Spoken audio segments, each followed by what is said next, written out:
അപ്പൊ കുറെ പേര് ചോദിക്കുന്നുണ്ട് കമന്റ് ബോക്സിലെ ഹസ്ബൻഡ് എവിടെയായിരുന്നു എന്നൊക്കെ ചോദിക്കുന്നുണ്ട്. എനിക്ക് പറയാനുള്ളത്, before knowing the truth you have no rights to call summon മൊണ്ണേഷ് എന്ന് പറഞ്ഞു എന്ന് പറഞ്ഞിട്ട് ആ പറയാനുള്ള റീസൺ ഞാൻ പറഞ്ഞത്, അതിൽ ഞാൻ ഖേദിക്കുന്നില്ല. ഞാൻ ഇപ്പോഴും അതിൽ തന്നെ ഉറച്ചു നിൽക്കുന്നു. കഴിഞ്ഞ ദിവസം ചിയേഴ്സ് വിത്ത് ഐഷ് എന്ന് പറയുന്ന ചാനലിൽ ഒരു വീഡിയോ വന്നായിരുന്നു. അവരുടെ റിലേറ്റീവിന് നേരിട്ടൊരു വളരെ മോശം രീതിയിലുള്ള ഒരു അനുഭവം പറഞ്ഞുകൊണ്ടും അത് ആൾക്കാരിലേക്ക് എത്തിക്കണം എന്ന് പറഞ്ഞുകൊണ്ടാണ് അവർ ആ വീഡിയോ ആയിട്ട് വന്നത്. അപ്പോൾ അതിൽ പറഞ്ഞ കുറച്ച് കാര്യങ്ങൾ ഇങ്ങനെയാണ്. അവരുടെ റിലേറ്റീവ് ആയിട്ടുള്ള ഒരു സ്ത്രീക്ക് വളരെ മോശം രീതിയിലുള്ള അനുഭവങ്ങൾ അല്ലെങ്കിൽ കാര്യങ്ങൾ അവരുടെ തന്നെ റിലേറ്റീവ്സ് ആയിട്ടുള്ള അല്ലെങ്കിൽ അവരുടെ ഭർത്താവിന്റെ ചേട്ടന്റെ ഭാഗത്ത് നിന്നുണ്ടായി. അവരുടെ വസ്ത്രങ്ങളൊക്കെ പിച്ച് ചീന്തി റോട്ടിൽ വെച്ചിട്ട് അത്രയും മോശം രീതിയിലുള്ള എന്താ പറയാ ക്രൂരമായി വർദ്ധിക്കുന്ന രീതിയിലുള്ള കാര്യങ്ങൾ ഉണ്ടായി എന്നൊക്കെയാണ് അവർ ആ വീഡിയോയിൽ പറഞ്ഞേക്കുന്നുണ്ടായിരുന്നത്. അപ്പോൾ ആ വീഡിയോ വന്നപ്പോൾ അത്യാവശ്യം കുറച്ച് യൂട്യൂബേഴ്സും കാര്യങ്ങളൊക്കെ അതെടുത്ത് റിയാക്റ്റും ചെയ്തിട്ടുണ്ടായിരുന്നു. അപ്പൊ ഞാൻ ആ വീഡിയോ ആ സമയത്ത് ചെയ്തിട്ടുണ്ടായിരുന്നില്ല. ഇത് എടുത്ത് വെച്ച് റിയാക്ട് ചെയ്ത എല്ലാ യൂട്യൂബേഴ്സിന്റെ മനസ്സിലുണ്ടായിരുന്ന ഒരേ ഒരു കാര്യം, പെട്ടെന്ന് ഇങ്ങനെ ഒരു സംഭവം കേൾക്കുന്ന സമയത്ത് ആരാണെന്നോ എന്താണെന്നോ നോക്കാതെ അവര് എല്ലാവരും എടുത്തങ്ങ് റിയാക്ട് ചെയ്തു. അതായത് ഇങ്ങനെ വീഡിയോ ചെയ്തിട്ടെങ്കിലും കുറച്ച് പബ്ലിസിറ്റി നേടിയാൽ അതുവഴി എന്തെങ്കിലും ഒരു ആക്ഷൻ എടുക്കാന്നുണ്ടെങ്കിൽ എടുക്കട്ടെ എന്നുള്ള രീതിയിലാണ് എല്ലാവരും റിയാക്ട് ചെയ്തേക്കുന്നത്. പക്ഷെ കഴിഞ്ഞ ദിവസം അത് കഴിഞ്ഞിട്ട് ഇവരൊരു വീഡിയോ വീണ്ടും ഇട്ടേക്കുന്നുണ്ടായിരുന്നു യൂട്യൂബേഴ്സിനെതിരായിട്ട്. അപ്പൊ നമുക്ക് അതിലേക്കെല്ലാം വരാം. അതിനു മുൻപ് ആദ്യം ഇവർ ചെയ്തൊരു വീഡിയോ ഉണ്ട്. ഈ ഒരു സംഭവത്തെ പറഞ്ഞുകൊണ്ട് ഇവരുടെ റിലേറ്റീവിന് നേരിട്ട ഈ ഒരു വിഷയത്തിനെ കുറിച്ച് പറഞ്ഞിട്ട് ആദ്യം ഇട്ടൊരു വീഡിയോ ഉണ്ട്. അതിലെ കുറച്ച് ഭാഗങ്ങൾ നമുക്കൊന്ന് കേൾക്കാം. എന്റെ സെയിം ഏജ് ആണ് ഈ പെൺകുട്ടിക്ക്. കഴിഞ്ഞ ദിവസം ആ വീട്ടില് ഒരുപാട് ഉപദ്രവങ്ങള് ആളുടെ ഭർത്താവിന്റെ മൂത്ത സഹോദരനിൽ നിന്ന്, അതായത് എൽഡർ ബ്രദറിന്റെ അടുത്തുനിന്ന് വളരെയധികം മോശമായ കാര്യങ്ങൾ അനുഭവിക്കേണ്ടി വന്നിട്ടുണ്ട്. ആളുടെ ബ്രസ്റ്റിൽ പിടിക്കുക, കയറി ചെന്ന്, അതുപോലെ തുണി പിടിച്ച് കീറുക, ഇങ്ങനെയുള്ള അവസ്ഥകൾ ഉണ്ടായിട്ടുണ്ട്. എത്രയൊക്കെ സ്വത്ത് തർക്കം എന്ന് പറഞ്ഞാൽ എത്ര ഫാമിലി ഇഷ്യൂ ഉണ്ടായാലും ഒന്നുകിൽ ആ വീട്ടിലുള്ള ആൾക്കാരുമായിട്ട് സംസാരിക്കണം, ആണുങ്ങളുമായിട്ട്, അല്ലെങ്കിൽ ലീഗലി പോകണം. ഒരിക്കലും ഒരു പെണ്ണിന്റെ അടുത്തിട്ടല്ല ആണത്വം കാണിക്കേണ്ട. നിങ്ങൾക്കൊന്നും എനിക്ക് എല്ലാരെയും ലൈവായിട്ട് കാണിക്കാൻ പറ്റുന്നില്ല. എന്റെ വസ്ത്രം മൊത്തം കീറി വെച്ചേക്കാണ്, എന്റെ ഡ്രസ്സ് ഫുള്ള് കീറി, എന്റെ പുറം നടുവ് എനിക്ക് അനക്കാൻ പറ്റണില്ല, എന്റെ കൈ എനിക്ക് അനക്കാൻ പറ്റണില്ല. അപ്പോ ഇങ്ങനെയാണ് ഈ ഒരു വ്യക്തി, ഈ ചിയേഴ്സ് വിത്ത് ഐഷ് എന്ന് പറയുന്ന ഈ ഒരു ചാനലിൽ ഈ ഒരു വ്യക്തി ഇട്ട വീഡിയോ ഇത് പറയുന്ന മെയിൻ ആയിട്ടുള്ള കാര്യങ്ങൾ ഇതാണ്. ഇവർ ഡ്രസ്സ് പിച്ച് ചീന്തി വളരെ മോശം രീതിയിൽ റോഡിലേക്ക് ഇറക്കി വിട്ടു എന്നുള്ള കാര്യങ്ങളാണ് പറയുന്നത്. പക്ഷേ കഴിഞ്ഞ ദിവസം ഇത് കഴിഞ്ഞ ശേഷം കുറച്ച് കാര്യങ്ങളൊക്കെ നടന്നു. അതായത് ഇവരുടെ റിലേറ്റീവ് ആയിട്ടുള്ള ഒരു പയ്യൻ വന്നിട്ട്, അതായത് ഈ പിച്ച് ചീന്തി എന്ന് പറയുന്ന ഈ ഭർത്താവിന്റെ ചേട്ടന്റെ മകൻ വന്നിട്ട് കഴിഞ്ഞ ദിവസം കുറച്ച് യൂട്യൂബേഴ്സുമായിട്ട് സംസാരിക്കുകയും കാര്യങ്ങളൊക്കെ ചെയ്തു. ഇതിനെ കുറിച്ചിട്ട് അങ്ങനെയല്ല എന്നൊക്കെ പറയുന്നൊക്കെ ഉണ്ടായിരുന്നു. അപ്പോൾ അതിനെ കുറിച്ചുള്ള ഒരു ഡീറ്റെയിൽ ആയിട്ടുള്ള ഒരു ഓഡിയോ ഉണ്ട് നമ്മുടെ അതുൽ വ്ലോഗ്സിൽ. അതുലേട്ടനോട് സംസാരിക്കുന്ന ഒരു ഓഡിയോ ഉണ്ട്. ആ ഒരു 9ാം ക്ലാസ് പഠിക്കുന്ന ഒരു കുട്ടിയാണ് സംസാരിക്കുന്നോട്. ആ ഓഡിയോ ഞാൻ എന്തായാലും ഇതിന്റെ അവസാനം, ഈ വീഡിയോയുടെ അവസാനം അവിടെ കൊടുക്കാം. അപ്പൊ അത് കണ്ടിട്ട് നിങ്ങൾക്ക് ഈ മൊത്തത്തിൽ ഇതൊക്കെ കണ്ടിട്ട് എന്താണെന്ന് നിങ്ങൾക്ക് തോന്നിയതെന്ന് പറയണം. കാരണം ഇതിൽ എവിടെയൊക്കെയോ എന്തൊക്കെയോ ദുരൂഹതകൾ ഉള്ളതുപോലെയും സത്യം എന്താണെന്ന് മനസ്സിലാകാത്ത രീതിയിലാണ് ഈ സത്യം പറഞ്ഞാല് അവരുടെ ഭാഗമാണ് ഇവരുടെ ഭാഗമാണ് ശരി എന്ന് നമുക്ക് മനസ്സിലാക്കാൻ പറ്റാത്ത രീതിയിലാണ് എനിക്ക് ഫീൽ ചെയ്തത്. കാരണം ഇവർ ഈ വീഡിയോ ഇട്ടത് ഓക്കെ, ഇവരെ ഉപദ്രവിച്ചു കാര്യങ്ങൾ ചെയ്തു എന്നൊക്കെ പറയുന്നുണ്ട്. പക്ഷേ ഇതിൽ എടുത്തു പറയേണ്ട ഒരു കാര്യം, കഴിഞ്ഞ ദിവസം ഈ ഒരു ചേട്ടന്റെ മകൻ, ഉപദ്രവിച്ചു എന്ന് പറയുന്ന ആളുടെ മകൻ വന്നിട്ട് ഇവർക്ക് കൊടുത്ത ഈ ഒരു കുറച്ച് തെളിവുകളുണ്ട്. ഈ സംസാരിക്കുകയും കാര്യങ്ങളൊക്കെ ചെയ്ത ശേഷം അവരൊരു വീഡിയോ കാര്യങ്ങളൊക്കെ അയച്ചു കൊടുത്തിട്ടുണ്ട്. ആ ഒരു വീഡിയോ നമുക്കൊന്ന് കണ്ടു നോക്കാം. ആ ഒരു വീഡിയോ കണ്ട ശേഷം നമുക്ക് ബാക്കി കാര്യങ്ങൾ പറയാം. കാരണം ആ വീഡിയോയിൽ വ്യക്തമായിട്ട് ഇവർ അങ്ങോട്ടേക്ക് അടിക്കുന്നതും അങ്ങനെയുള്ള കാര്യങ്ങളാണ് കാണിക്കുന്നത്. ഇവരെ അടിക്കണതോ അങ്ങനെയുള്ള കാര്യങ്ങൾ അതിൽ വ്യക്തമായിട്ട് കാണുന്നില്ല. പക്ഷെ ഇവരങ്ങോട്ട് ചെന്ന് അവരടിക്കണതും വർദ്ധിക്കുന്ന കാര്യങ്ങളൊക്കെ അതിൽ കാണുന്നുണ്ട്. അപ്പോൾ എന്തായാലും അതുകൂടി നമുക്കൊന്ന് കണ്ടിട്ട് വരാം.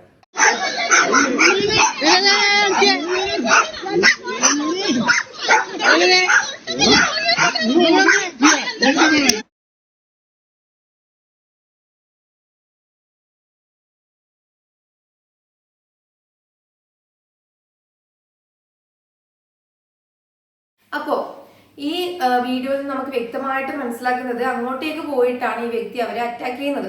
അപ്പൊ അങ്ങനെയാണ് ആ വീഡിയോയിൽ നമ്മൾ കാണുന്നത്. പക്ഷെ ഇവര് നേരെ ഓപ്പോസിറ്റ് ആയിട്ടാണ് വന്ന് പറഞ്ഞേക്കുന്നത്. അതുപോലെ തന്നെ ഇവർ പറഞ്ഞ പല കാര്യങ്ങളും ഡ്രസ്സൊക്കെ ഭയങ്കരമായിട്ട് പിച്ചു ചീന്തി മുഴുവനായിട്ടും കളഞ്ഞു എന്നുള്ള രീതിയിലൊക്കെയാണ് നമുക്കിത് കേൾക്കുമ്പോൾ തന്നെ ഫീൽ ചെയ്യുന്നത്. പക്ഷെ അങ്ങനെയൊന്നും ആൾക്ക് പറ്റിയിട്ടൊന്നും കാണുന്നില്ല. അതുപോലെ തന്നെ ആ ഡ്രസ്സ് ഇട്ടിട്ട് തന്നെയാണ് പിന്നെയും എന്താ പറയാ രാത്രി വരെയും ആ ഹോസ്പിറ്റലിൽ കിടക്കുന്നതെന്ന് തോന്നുന്നു. അതൊക്കെ വീഡിയോയിലും അങ്ങനെ തന്നെയാണ് കാണിക്കുന്നതെന്ന് തോന്നുന്നു. അപ്പോൾ ഇത്രയും മോശം രീതിയിൽ പിച്ച് ചീന്തി എന്നൊക്കെ പറയുന്ന ആൾ എന്തുകൊണ്ടാണ് ഡ്രസ്സ് പിന്നെ മാറ്റാതെ അങ്ങനെ തന്നെ കിടക്കുന്നത് ഒന്നും അറിയത്തില്ല. അപ്പൊ ഇവരുടെ അവിടെയും ഇവിടെയും നോക്കണ സമയത്ത് എന്തൊക്കെയോ ദുരൂഹതകളുണ്ട്. ശരിക്കും സത്യം എന്താണെന്ന് നമുക്ക് മനസ്സിലാക്കാൻ പറ്റുന്നില്ല.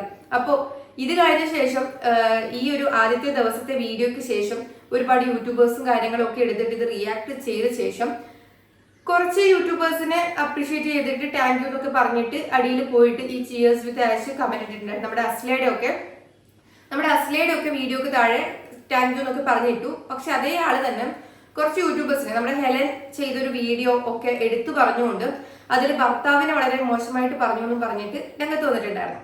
രണ്ടാമത്തെ വീഡിയോയിൽ അങ്ങനെയാണ് അവർ പറഞ്ഞേക്കുന്നത്. അപ്പൊ നമുക്ക് ആ ഒരു വീഡിയോ ഒന്ന് കണ്ടു നോക്കാം. അറ്റ് ദ സെയിം ടൈം നിങ്ങൾ ഈ ആളുടെ ഹസ്ബൻഡിനെ ബ്ലെയിം ചെയ്ത് സംസാരിക്കുന്നുണ്ട്. അപ്പം കാര്യങ്ങൾ എന്താന്ന് പോലും നിങ്ങൾക്ക് ആക്ച്വലി അറിയില്ല. അവിടെ ആളെ മർദ്ദിച്ചതും സംഭവങ്ങളും സ്വത്ത് തർക്കത്തിന്റെ പേരിലുള്ള കാര്യങ്ങളും മാത്രമേ നിങ്ങൾക്ക് അറിയുള്ളൂ. അപ്പൊ കുറെ പേര് ചോദിക്കുന്നുണ്ട് കമന്റ് ബോക്സിൽ ഹസ്ബൻഡ് എവിടെയായിരുന്നു എന്നൊക്കെ ചോദിക്കുന്നുണ്ട്. എനിക്ക് പറയാനുള്ളത് before knowing the truth you have no rights to call summon മൊണ്ണ, അല്ലെങ്കിൽ എന്തിനാ കല്യാണം കഴിച്ചത്, നിങ്ങൾ എന്തിനാ പെണ്ണ് കെട്ടിയത്. ഓൾറെഡി വലിയൊരു ഇഷ്യൂല് മാനസികാവസ്ഥയിൽ ആ പെൺകുട്ടി പോയിക്കൊണ്ടിരിക്കുകയാണ്. നിങ്ങൾ യൂട്യൂബേഴ്സിന് ഇത് ഭയങ്കര ആഘോഷമാക്കി സെലിബ്രേറ്റ് ചെയ്യാനും നിങ്ങളുടെ കണ്ടന്റിന് വേണ്ടിയിട്ട് ചെയ്യാനും ഉള്ള ഒരു പ്ലാറ്റ്ഫോം ആക്കി മാറ്റരുത്. ഞാൻ ഒരു കാര്യം പറയാം. ഇത് കഴിഞ്ഞ ദിവസം ഇത് കേട്ടപ്പോൾ എനിക്ക് സത്യമായിട്ട് തോന്നിയൊരു കാര്യം എന്ന് വെച്ചാൽ, കഴിഞ്ഞ ദിവസം ദിയ കൃഷ്ണയുടെ അമ്മ പറഞ്ഞൊരു ഡയലോഗാണ് അല്ലെ, അതുമായിട്ട് പെട്ടെന്ന് കണക്റ്റഡ് ആയി ഈ പറയുന്നത്. ഇവര് യൂട്യൂബറാണ്, ഇവരും യൂട്യൂബ് കാര്യങ്ങളൊക്കെ ചെയ്യുന്ന ആളാണ്. എന്നിട്ട് ഇവരും ഇതേപോലെ മറ്റുള്ള യൂട്യൂബേഴ്സിന് കുറ്റം പറയുന്ന രീതിയിലാണ് സംസാരിക്കുന്നത്. ഇവരെ സഹായിക്കാൻ വേണ്ടിയിട്ട് ഇവർ ചെയ്ത കണ്ടന്റ് എടുത്തു വെച്ച് ഷെയർ ചെയ്യാണ് പലരും ചെയ്തേക്കുന്നത്. അതുപോലെ തന്നെ പറയുന്ന ഒരു കാര്യം, ഇവർ പബ്ലിക് പ്ലാറ്റ്ഫോമിൽ വന്നിട്ടാണ് ഇവർ എന്ത് കണ്ടന്റ് ആയാലും പബ്ലിക് പ്ലാറ്റ്ഫോമിലാണ് ഇവർ ഇടുന്നത്. ഇവർക്കത് ഷെയർ ചെയ്യാൻ വേണ്ടിയിട്ടും ഇതിനൊരു പബ്ലിസിറ്റി കിട്ടാൻ വേണ്ടിയിട്ടും തന്നെയാണ് ഇവരത് കൊണ്ടുപോയിട്ട് ഇവരുടെ ചാനലിൽ ഇടുന്നത്. അപ്പോൾ അങ്ങനെ ഇടുന്ന സമയത്ത് ഇത് എടുത്തു വെച്ചിട്ട് ആൾക്കാർ കൊണ്ടുപോകുന്നു, ഇത് വെച്ചിട്ട് ആൾക്കാർ ഷെയർ ചെയ്യുന്നു, ഇവർക്ക് വ്യക്തമായിട്ട് അറിയുകയും ചെയ്യാം.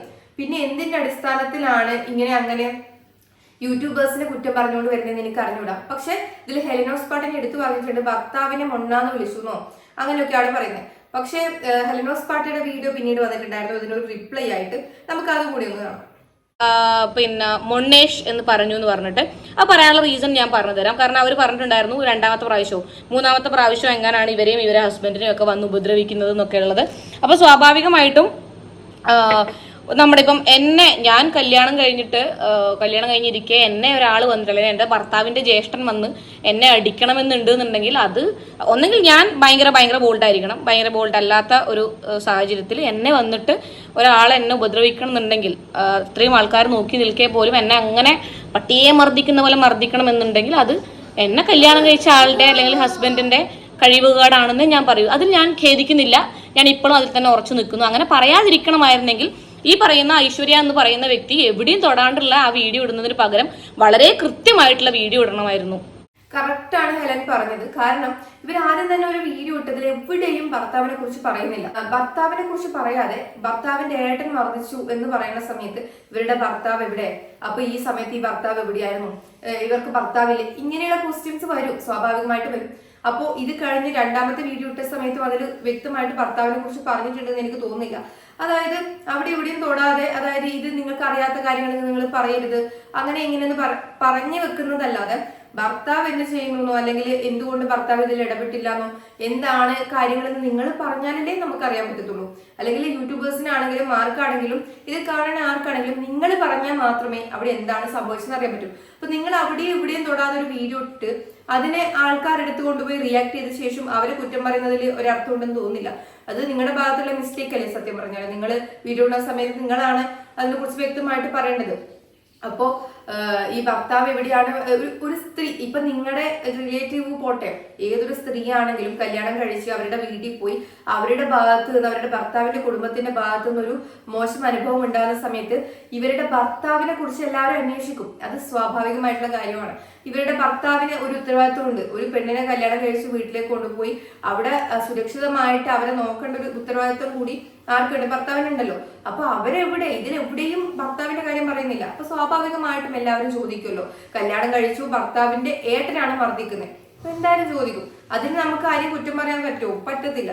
അപ്പൊ അതിൽ ഇപ്പോഴും ഹെലനോസ് പാട്ടയും പറയുന്നത് അതിൽ ഉറച്ചു നിൽക്കുന്നത് തന്നെയാണ്. ഹെലനോസ് പാട്ട സോറി പറഞ്ഞിട്ടൊന്നും വന്നിട്ടില്ല. അത് ഇതില് സത്യം പറഞ്ഞ ഇവരുടെ ഭാഗത്ത് ഒരു മിസ്റ്റേക്ക് പറ്റിയിട്ടുണ്ട്. ഇവര് വീഡിയോ ഉള്ള സമയത്ത് വ്യക്തമായിട്ട് അത് പറഞ്ഞിട്ടില്ല ഭർത്താവിന്റെ കാര്യങ്ങൾ. അപ്പൊ അവര് കുറച്ചുകൂടി കാര്യങ്ങൾ പറയുന്നുണ്ട്. അത് കൂടി ഒന്ന് കേട്ടോക്കാം.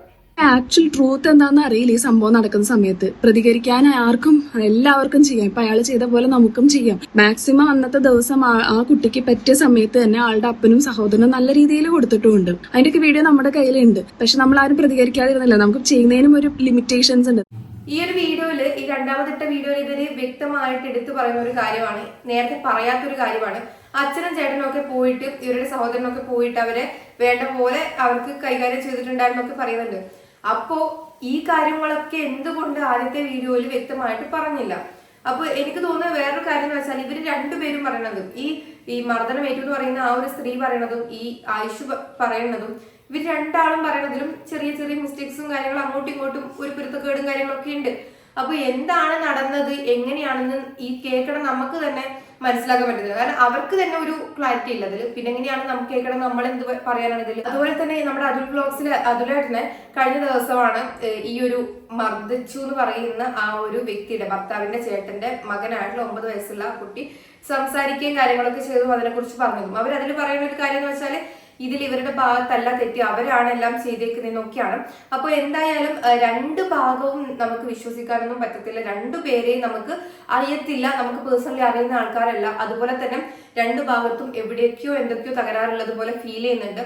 അതുകൊണ്ട് തന്നെ എന്താണ് പറയേണ്ടത്, നിയമപരമായിട്ട് ഇത് നല്ല രീതിയിൽ പോയിട്ട് തന്നെ ഇതിന്റെ ഒരു എന്താ പറയാ ഒരു ഔട്ട്കം എന്താകും എന്ന് നമ്മൾ കണ്ടുപിടിക്കുന്നത് തന്നെയായിരിക്കും നല്ലത്. അല്ലാതെ ഇതിപ്പോ നമുക്ക് നമ്മുടെ മുൻപിലേക്ക് വരുന്ന സമയത്ത് രണ്ട് ഭാഗവും എടുത്ത് നോക്കുന്ന സമയത്ത് നമുക്ക് രണ്ടുപേരെയും പേഴ്സണലി അറിയത്തില്ല.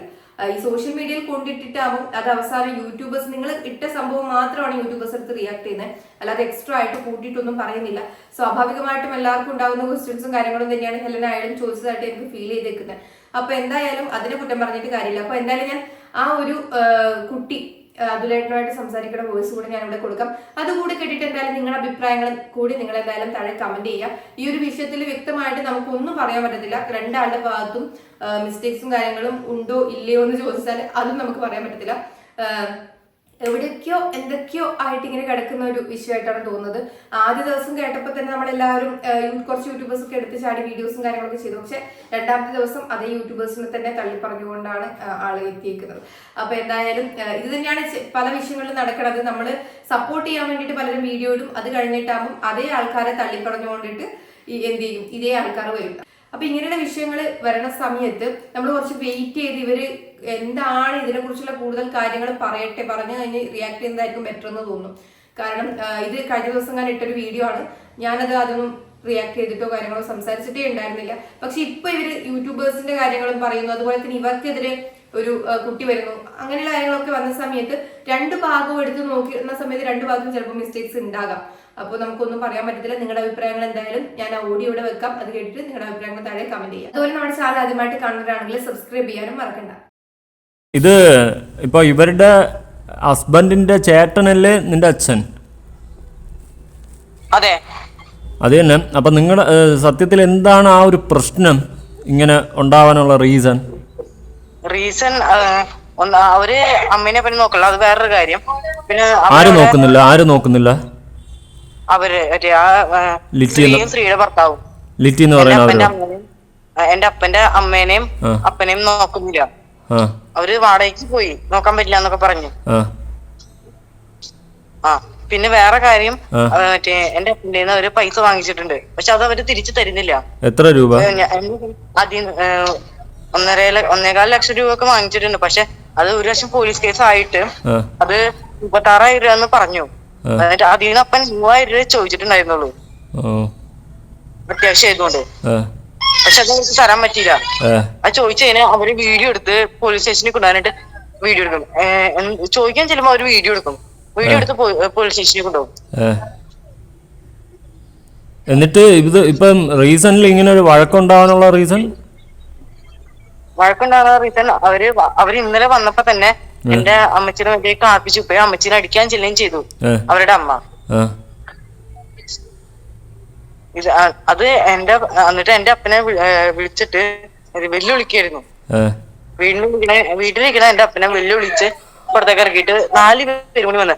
ആദ്യം അവരെ അമ്മയും വന്നു, പിന്നെ ആ സ്ത്രീയും വന്നു, എന്റെ അപ്പം വന്നു. നീ എന്ത് വീടാന്ന് പറഞ്ഞ് വീട്ടില്. അത് കഴിഞ്ഞിട്ട് എന്നിട്ട് എന്റെ അപ്പൻ തളർന്ന് വീണു കഴിഞ്ഞിട്ട് അവരുടെ അപ്പനെ അവിടെ നിക്കണ്ടായി. അത് കഴിഞ്ഞിട്ട് എന്നിട്ട് അവരുടെ അപ്പനെ വയ്യാന്ന് പറഞ്ഞ അവരുടെ അപ്പൻ അവിടെ കിടന്നേക്കണു.